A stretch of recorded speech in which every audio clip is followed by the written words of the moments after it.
स्वागत है दोस्तों आप सभी का अपने यूट्यूब चैनल में। दोस्तों आज का ये वीडियो दोस्तों जेक बोर्ड के दोस्तों क्लास 10 के दोस्तों सभी विद्यार्थी के लिए दोस्तों आज का ये वीडियो सबसे ज्यादा मोस्ट इंपोर्टेंट वीडियो होने वाला। आज की इस वीडियो में दोस्तों हम लोग जो 20 मार्च को जो आपका सोशल साइंस का एग्जाम है दोस्तों उसके लिए आज की इस वीडियो में हम लोग 19 ऐसे भी इंपोर्टेंट सब्जेक्टिव क्वेश्चन को देखने वाले हैं जो आपके दोस्तों 20 मार्च के सामाजिक विज्ञान के पेपर में दोस्तों डायरेक्ट आपको बोर्ड एग्जाम में देखने को मिला।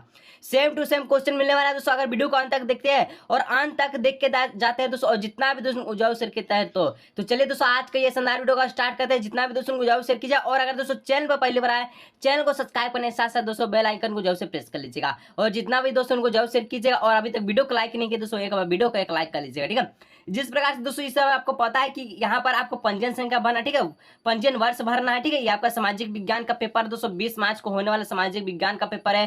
पंजीयन संख्या, पंजीयन वर्ष, रोल कोड, रोल नंबर कहाँ मिलेगा ये सब, तो ये सब कहीं नहीं दोस्तों। आप सभी का जो एडमिट कार्ड है, ठीक है, क्लास 10 का जो एडमिट कार्ड है, ठीक है, देख लीजिए जो एडमिट कार्ड है यहाँ पर देख लीजिए, रोल कोड है, रोल नंबर है, रजिस्ट्रेशन नंबर है, ठीक है, यहीं पर आपको भरना, ठीक है। जैसे कि रोल कोड है, पंजीयन संख्या पर भर लीजिएगा, ठीक है, और रोल नंबर भर लीजिएगा। लिपि में दोस्तों देवनागरी भर लीजिएगा और डेट आपका जो कितना है तो 20 मार्च 2023 ये भर लीजिएगा, ठीक है।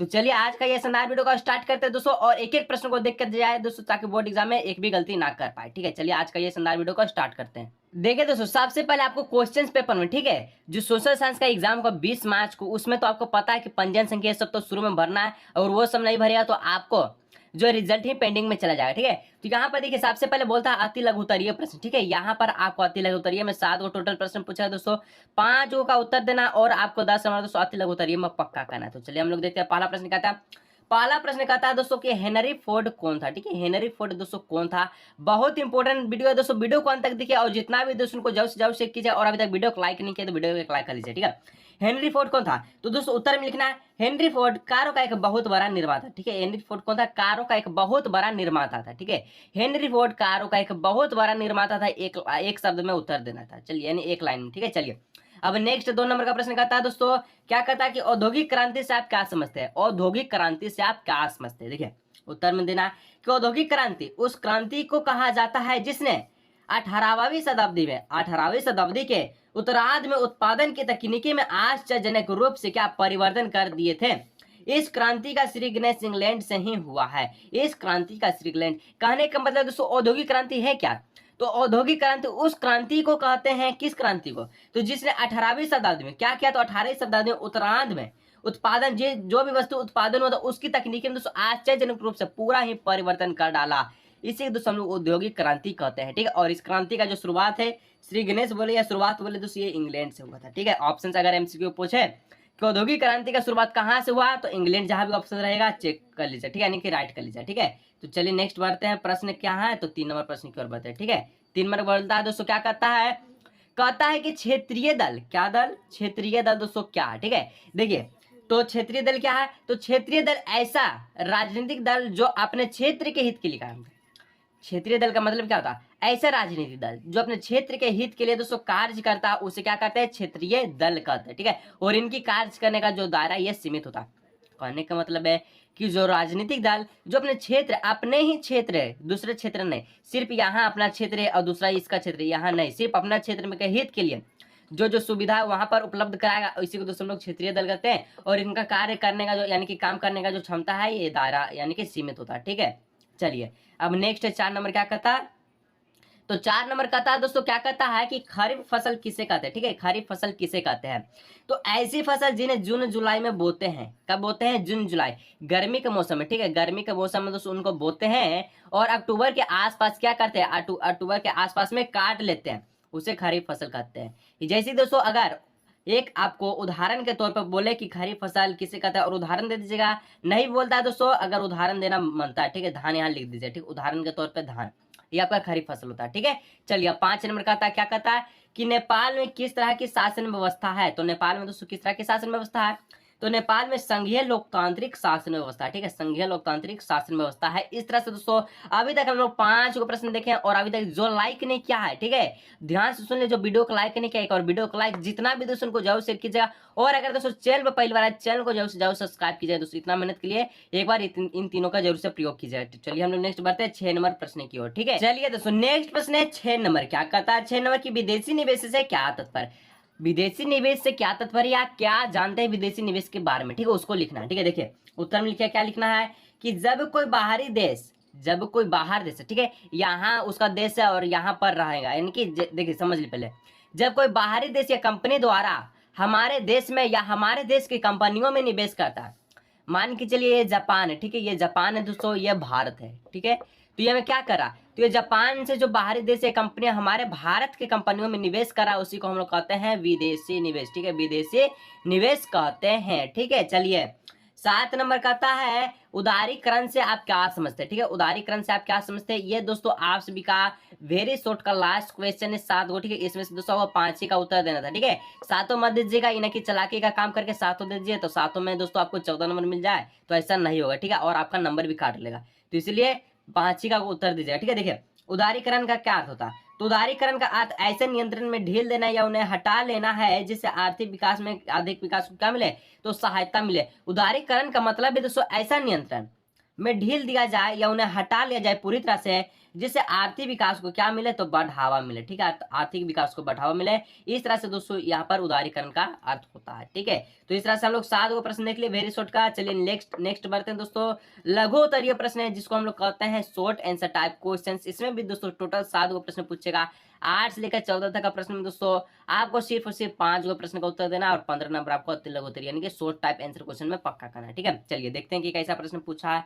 तो प्रश्न कहता है दोस्तों, क्या कहता है देखिए कि कॉर्न लॉ से आप क्या समझते हैं। ठीक है, कॉर्न लॉ से दोस्तों आप क्या समझते हैं, एक मीनिंग है कॉर्न, कॉर्न को इंग्लिश, ये आपका दोस्तों इसका एक इंग्लिश मीनिंग है। ठीक है, और हिंदी में दोस्तों इसको हम लोग मक्का कहते हैं। ठीक है, मक्का, यानी कि मक्का को हम लोग इंग्लिश में कॉर्न कहते हैं और हिंदी में क्या कहते हैं, मक्का कहते हैं। ठीक है, देखिए तो कॉर्न लॉ से आप क्या समझते हैं, क्वेश्चन है। ठीक है, देखिए कि 18वीं शताब्दी के अंतिम दशकों में सरकार ने बड़े भूस्वामी स्वामी के दबाव में कानून पास करके मक्के के आयात पर रोक लगा दी थी। समझिएगा, ठीक है, कब है, तो 18वीं शताब्दी के अंतिम दशक में, जब लास्ट बीतने वाला था। ठीक है, तब क्या होता, बड़े बड़े भूस्वामी थे जिनका बहुत बड़ा खेती था। ठीक है, ये क्या हुआ, तो स्वामी ने दबाव कानून पास करके मक्के के आयात, जो मक्का का आयात था दोस्तों, इस पे रोक लगा दी थी।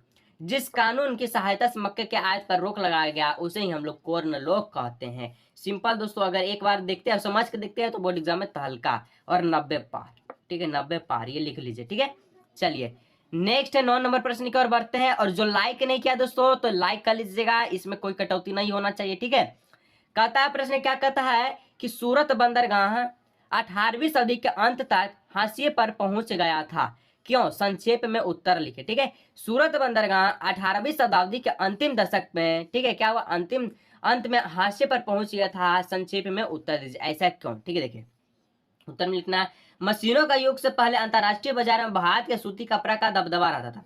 जब मशीन नहीं था दोस्तों, मशीनों के युग से पहले अंतरराष्ट्रीय बाजार, जिसमें दोस्तों भारत के अलावा अनेक, यहाँ पर भारत के अलावा एक दूसरा राज्य जो दूसरा देश, ठीक है, जो जुड़ा हुआ रहता था किसके, भारत के सूती कपड़ों का बहुत ही दबदबा रहता था। यानी कि पहले मशीन नहीं होता था, मशीन ना होने के कारण भारत में जो सूती कपड़ा का जो आयात था, निर्यात था, ये दबा रहता था। और उस समय सूरत के बंदरगाह का सूरत के बंदरगाह का बड़ा ही बोलबाला था।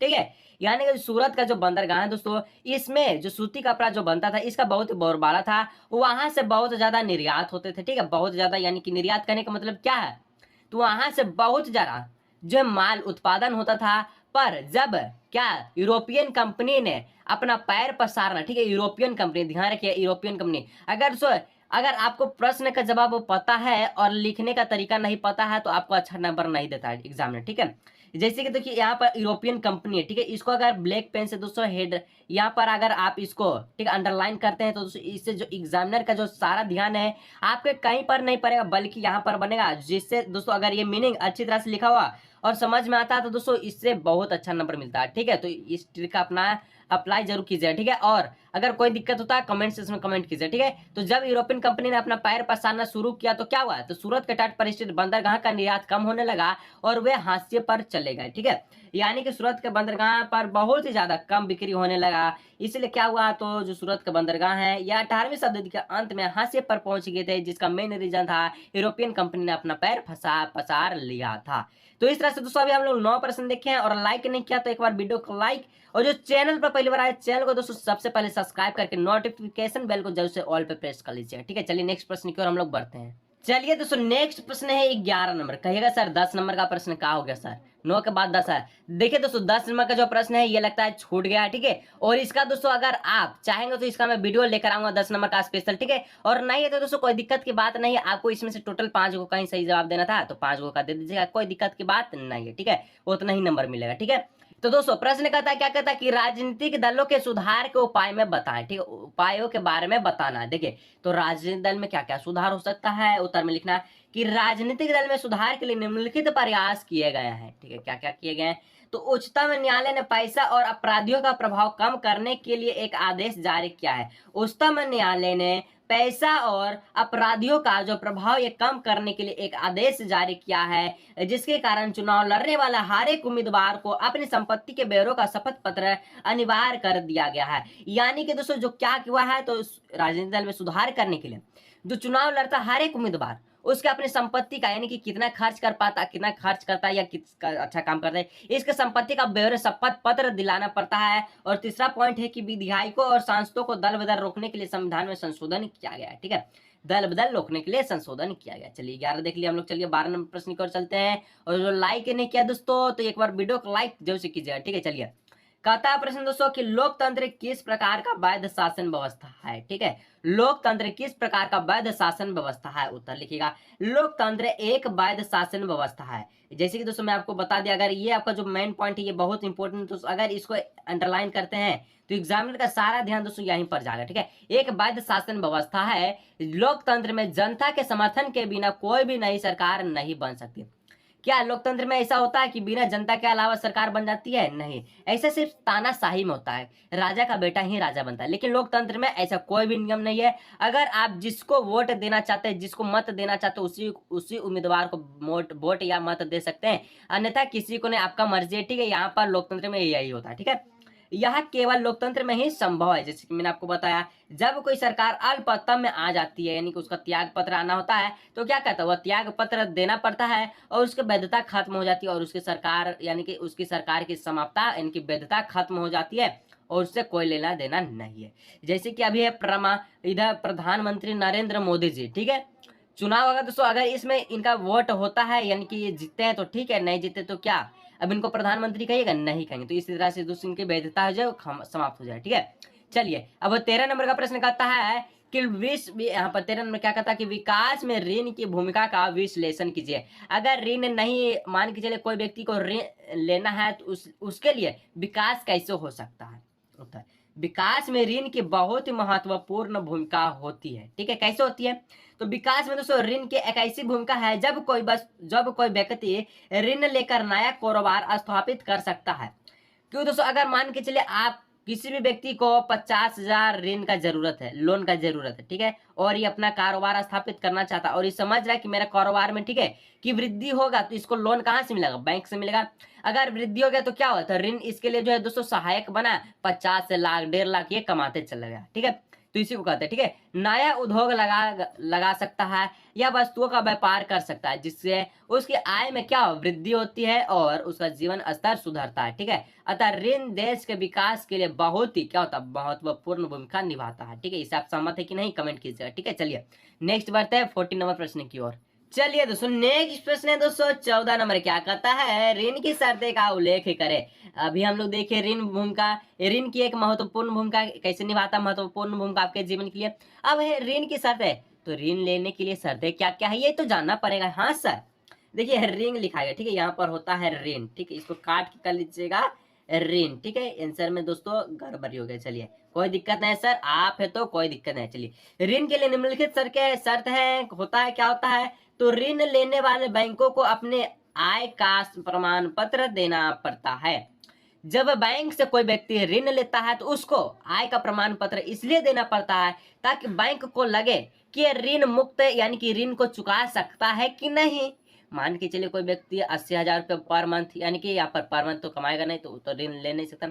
मान के चलिए 80,000 रुपये दोस्तों ये सालाना कमाता है, 50,000 कमाता है या 15,000 कमाता है, तो इस समय को जो है ऋण जो है कम मिलता है। अगर कोई व्यक्ति लाखों रुपया कमाता है, ठीक है, सालाना, या उनका मंथली इनकम 25,000 है, तो इनको जो है ऋण जो है दोस्तों ज्यादा देता है बैंक, इसलिए देता है क्योंकि ये ऋण चुका सकते हैं, ठीक है। और क्या है दोस्तों, तो 3 को पूछा है, तो देखिए ऋण की शर्त है, 3 को हम लिखे, ठीक है। तो सिक्योरिटी के रूप में बैंक में कुछ जमा करना पड़ता है, ठीक है। सिक्योरिटी के रूप में जो भी डॉक्यूमेंट है, Aadhaar card, voter card, PAN card, जो भी है, आप जो जमा करेंगे बैंक में, तभी आपको ऋण मिलेगा, ठीक है। चलिए नेक्स्ट 3 नंबर कि ऋण लेने के लिए ग्रांटर का होना आवश्यक है। जब तक आपका ग्रांटर कोई नहीं बनेगा तब तक ऋण नहीं लेगा। मान के चलिए ये एक व्यक्ति है और ये एक व्यक्ति, ठीक है, ये दो एक व्यक्ति है, तो इसको लेना है ऋण और इसको भी इसको बनना है ग्रांटर, तो ये ले लेगा ऋण। मान के चलिए बैंक से 50,000 रुपया लिया, ऋण लेके दिल्ली पुराना हो गया, ठीक है, ये दिल्ली चला गया, तो ये जो ग्रांटर बना था और इसका जो जमीन है ये धनबाद में, मान के चलिए हम धनबाद रहते, ये धनबादी में, ठीक है, और इसका जो दोस्तवा है ये चल गया कहाँ, दिल्ली चल गया, तो अब ऋण कौन चुकाएगा, ये चुकाएगा, 50,000 ये भरेगा, तो कैसे बताइए, इसलिए कहते हैं कि किसी का ग्रांटर मत बनिए, बोलेगा नहीं हम बनेंगे ग्रांटर, ठीक है। चलिए ये रहा दोस्तों लास्ट, यहाँ पर अभी 14 का प्रश्न देखे शॉर्ट का, जो लाइक ही नहीं किया दोस्तों, इतना मेहनत के लिए दोस्तों एक बार लाइक, चैनल को सब्सक्राइब, बेल नोटिफिकेशन को ऑल पे सिलेक्ट करने के साथ साथ दोस्तों वीडियो को एक लाइक, और जितना भी दोस्तों को जरूर से कीजिए, चाहे दोस्तों जो भी आपका ग्रुप मेंबर है, जहां भी आपका दोस्त, उनको जरूर से कीजिए, ठीक है। आप तो बहुत चीज चलाते होंगे, टेलीग्राम, व्हाट्सएप, फेसबुक, ठीक है, ये सब दोस्तों मैं नहीं चलाता हूँ, सिर्फ और सिर्फ टेलीग्राम और यूट्यूब के अलावा दोस्तों मैं और कोई भी ऐप का यूज नहीं करता हूँ, ठीक है, आपको भी पता है। मेरा इंस्टाग्राम भी नहीं है ना फेसबुक है, ठीक है। चलिए नेक्स्ट दोस्तों दीर्घ उत्तरीय प्रश्नों में किन्हीं 3 प्रश्नों का उत्तर दे। प्रश्न कहता है 15 से लेकर 19 तक का दीर्घ उत्तरीय प्रश्न, जो लास्ट वाला 19 नंबर का प्रश्न है, मैप से संबंधित प्रश्न है, ठीक है, और आपको इसमें से केवल 3 का ही जवाब देना है। तो चलिए हम लोग देखते हैं क्या कहता है। प्रश्न कहता है 15 नंबर कि ईस्ट इंडिया कंपनी ने भारतीय बुनकरों से सूती और रेशमी कपड़े की नियमित आपूर्ति सुनिश्चित करने के लिए क्या किया, ठीक है, क्या किया, देखिए क्या किया। तो ईस्ट इंडिया कंपनी ने भारतीय बुनकरों से सूती और रेशमी कपड़े की नियमित आपूर्ति सुनिश्चित करने के लिए निम्नलिखित उपाय किए। क्या क्या किए, तो पहला में उसने जो प्रतिस्पर्धा है दोस्तों, प्रतिस्पर्धा, इसको पूरी तरह से क्या किया, उन्होंने खत्म कर दिया।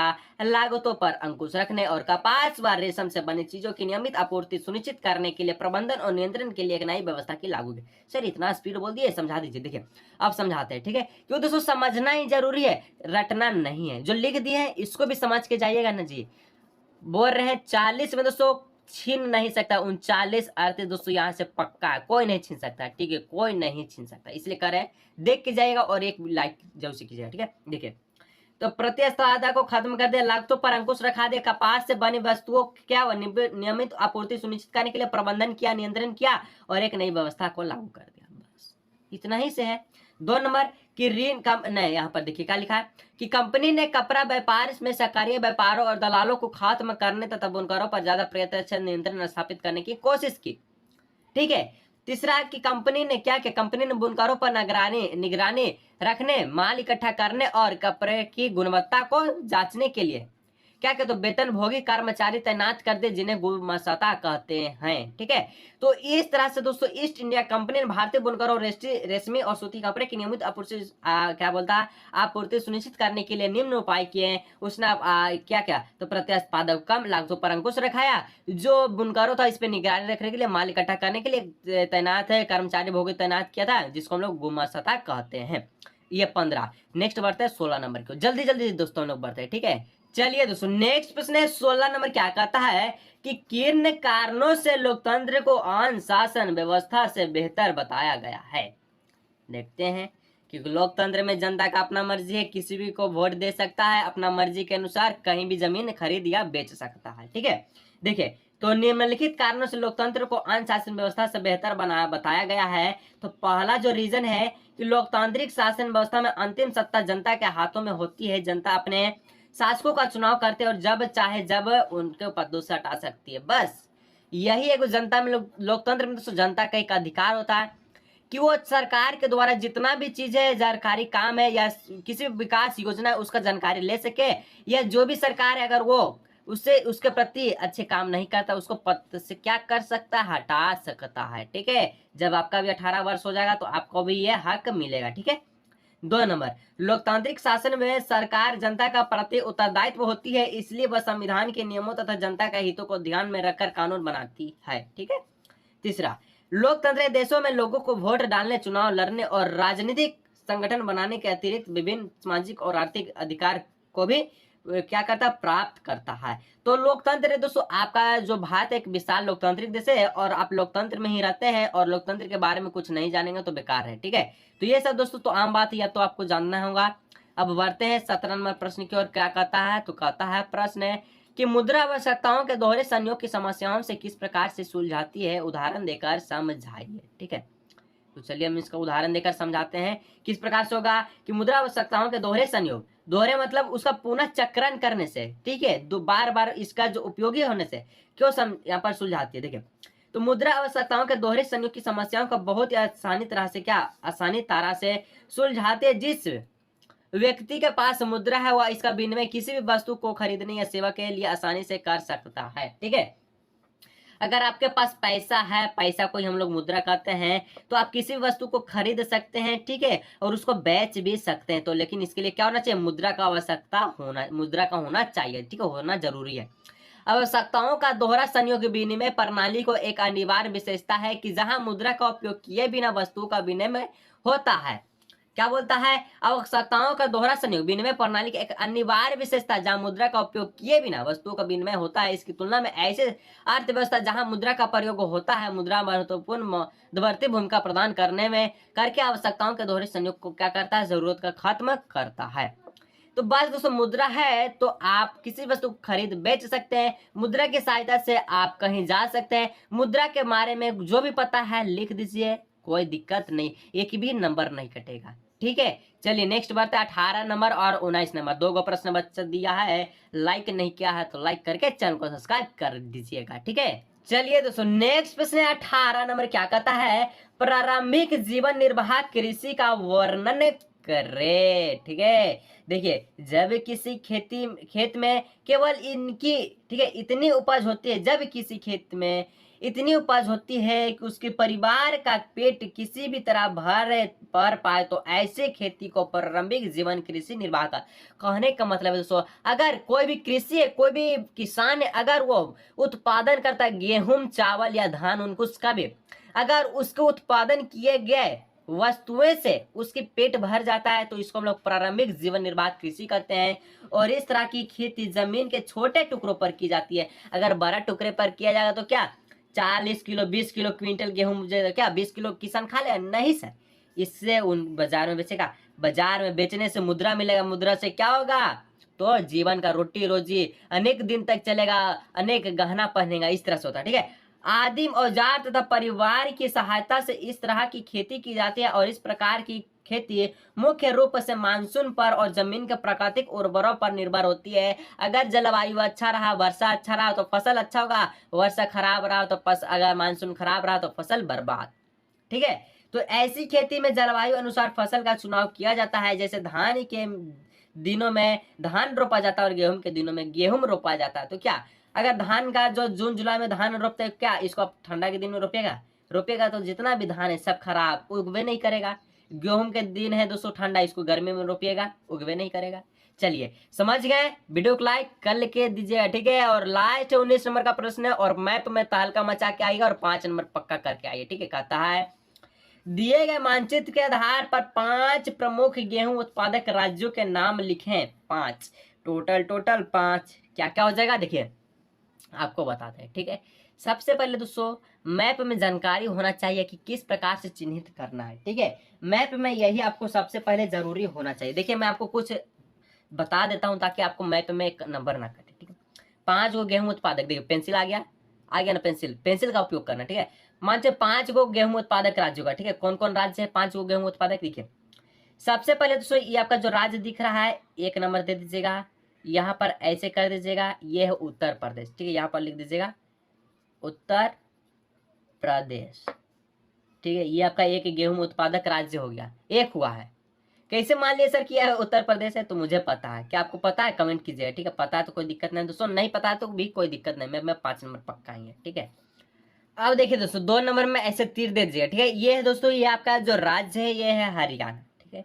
हरियाणा, ठीक है। चलिए आपका हरियाणा हो गया। 2 गो, तीसरा है ये दोस्तों तीसरा में दोस्तों आपका पंजाब है, इसको ऐसे कर दीजिएगा, एरो का निशान दे दीजिएगा, पंजाब लिखना है, पंजाब, चलिए लिख दिए पंजाब।